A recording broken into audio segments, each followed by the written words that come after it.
Assalamualaikum warahmatullahi wabarakatuh.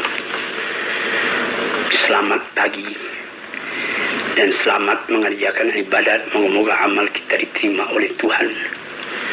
Hari ini hari Senin akan saya jawab pertanyaan yang dikemukakan kepada anak-anak Maslah MS. Disidakan untuk membaca pertanyaan-pertanyaan itu. Baiklah saudara, kita kembali menjumpai pendengar-pendengar dari acara ini. Pertama sekali yaitu saudara Ibrahim Idris di Jalan Masjid 2 nomor 18, Kampung Melayu Besar di Jakarta. Ya. Saudara Ibrahim Idris mengajukan 3 pertanyaan, Bu ya. Pertanyaan yang pertama, sebagaimana kita ketahui, makam Nabi Muhammad SAW berada di Mekah. Bukan di Madinah. Oh, kalau begitu salah, bukan di Mekah, tapi di Madinah, yang mana katanya sering dikunjungi umat Islam. Ya. Yang akan saya tanyakan, di manakah makam nabi-nabi yang lain? Nah, makam-makam nabi-nabi yang lain ada yang di Damaskus, di dalam masjid Bani Umayyah yang terkenal, ketemu makam-makam Nabi. Demikian juga di Khalil, di Palestina. Ada nama negeri Khalil menurut nama Nabi Ibrahim. Katanya makam Nabi Ibrahim di sana, di dalam masjid itu. Jadi macam-macam lah. Tetapi menurut riwayat, makam-makam Nabi yang lain itu demikian saja katanya di sana, tapi penyelidikan yang mendalam belum ada. Ada lagi riwayat mengatakan bahwa di Masjidil Haram itu tidak kurang daripada 70 nabi-nabi yang bermakam di sana. Itu cuma cerita. Penyelidikan secara ilmiahnya yang jelas ialah makam Nabi kita Muhammad SAW di Madinah. Karena nabi-nabi yang dulu itu sudah ribuan tahun lebih dahulu. Dan juga tidak wajib kita mengetahuinya. Iya.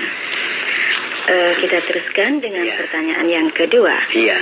Quran dan sejenisnya telah kita kenal kitab yang suci dan harus dihormati, sampai-sampai kalau tidak ada wudhu kita tidak bisa memegangnya.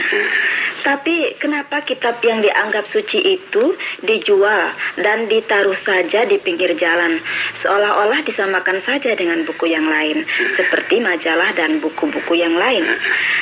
Pertanyaannya, apakah tidak berdosa bagi si penjualnya?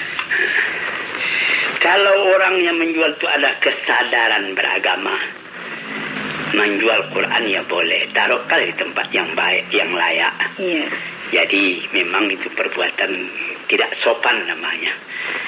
Jadi kalau saudara lihat yang begitu, beri ingat kepada penjual itu, lebih baik taruh di tempat yang terhormat, saudara. Kalau dia orang baik, dia akan menerima nasihat saudara itu. Ya.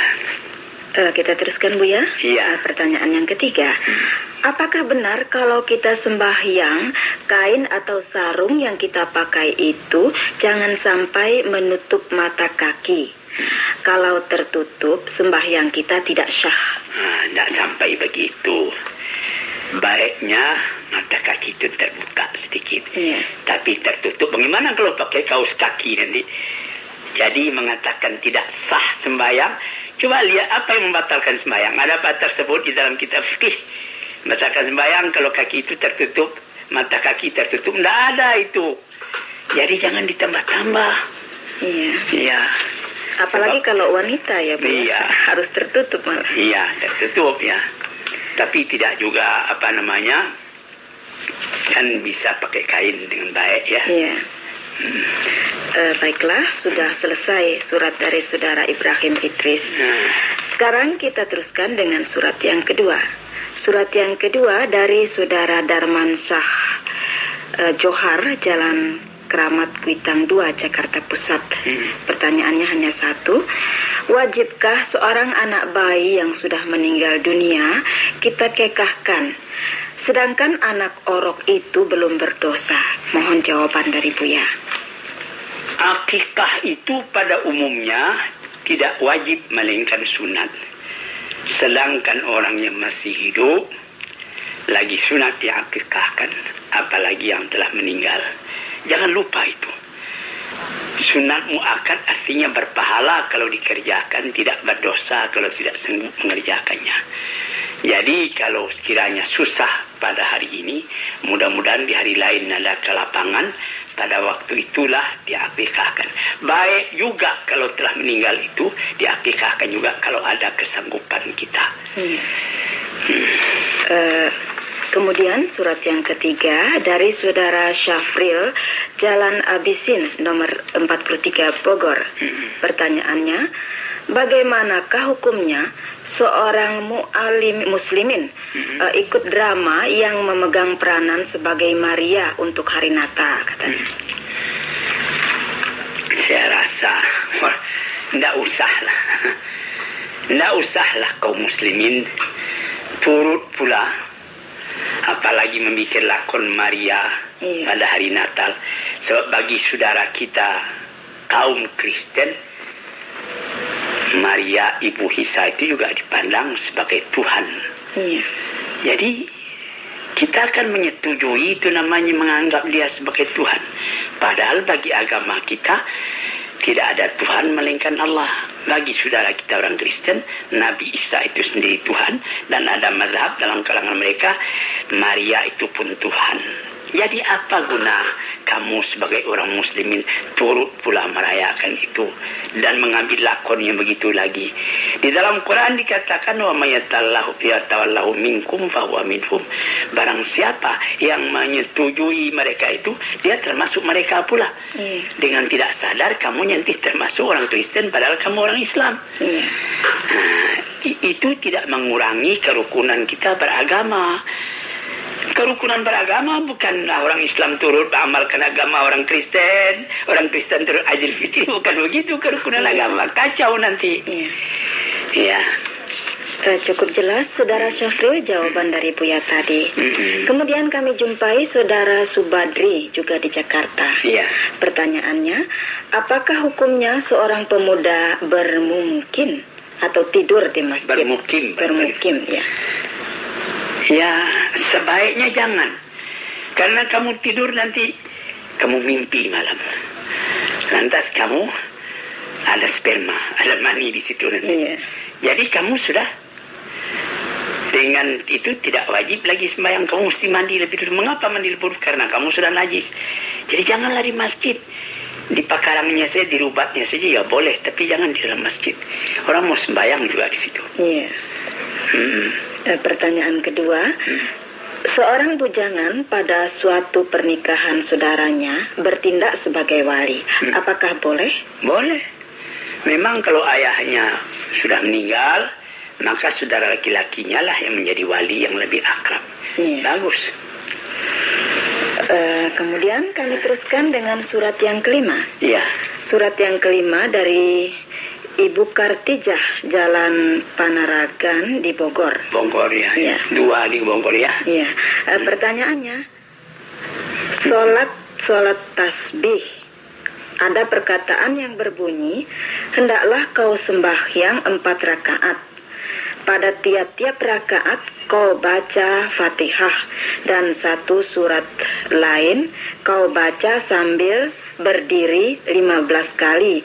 Subhanallah, Alhamdulillah, La ilaha illallah, wallahu akbar. Dan ada lagi terusnya. Apakah ini perlu dibaca terusannya? Salat tasbih itu menurut setengah riwayat bukan sembahyang wajib, itu sembahyang sunat. Sekurang-kurangnya katanya sekali seumur hidup kita kerjakan. Tapi setelah diselidiki hadis-hadisnya kurang kuat. Biasa, kerjakan sajalah sembahyang yang biasa. Baca 15 kali subhanallah ketika sujud, ketika sujud, duduk di antara dua sujud dan lain sebagainya, sampai berapa kali.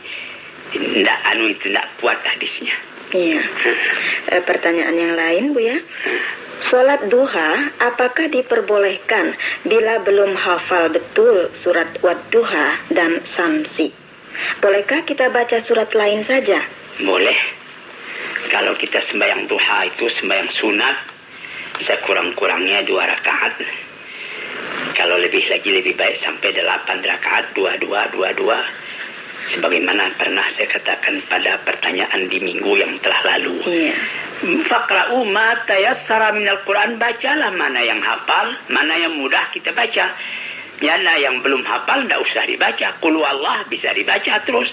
Iya. Qul a'udzu birabbil falaq, qul a'udzu birabbin nas, boleh kita baca. Mana yang pantas, yang hafal kita dapat dipertanggungjawabkan membacanya. Itu saja.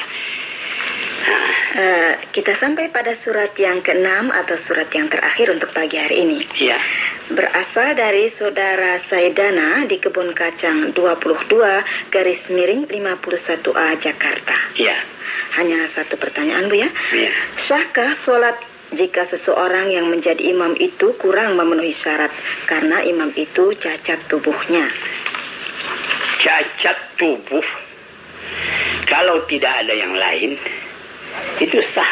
Yang penting bacaannya fasih. Karena kalau kita pikir-pikir, lebih banyak orang yang cacat tubuhnya cuma tidak kelihatan. Iya. Saya sendiri juga cacat, saya punya tubuh, saya punya bau itu rendah sebelah.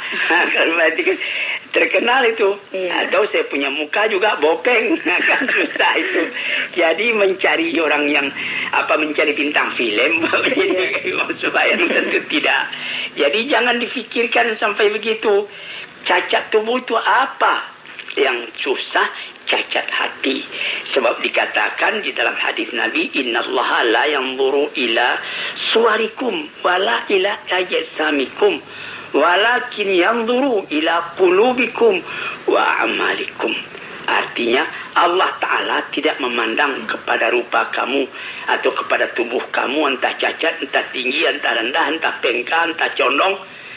Tidak dipandang. Yang dipandang hati kamu dan amalan kamu. Tetapi misalnya buat menjadi kepala negara, itu memang pantas yang gagah seperti Bung Karno, yang pantas seperti Pak Harto, itu memang. Tetapi buat imam sembahyang, jangan terlalu diperberat syaratnya. Kadang-kadang orang-orang yang kurang badannya itu yang lebih fasih bacaannya. Nah, demikianlah jawabannya kepada saudara tentang hal cacat tubuh itu. Iya. Sudah selesai ya surat-surat untuk pagi hari ini. Iya, saya mengucapkan terima kasih kepada anak-anak dan lain hari juga supaya ditolong. Assalamualaikum warahmatullahi wabarakatuh.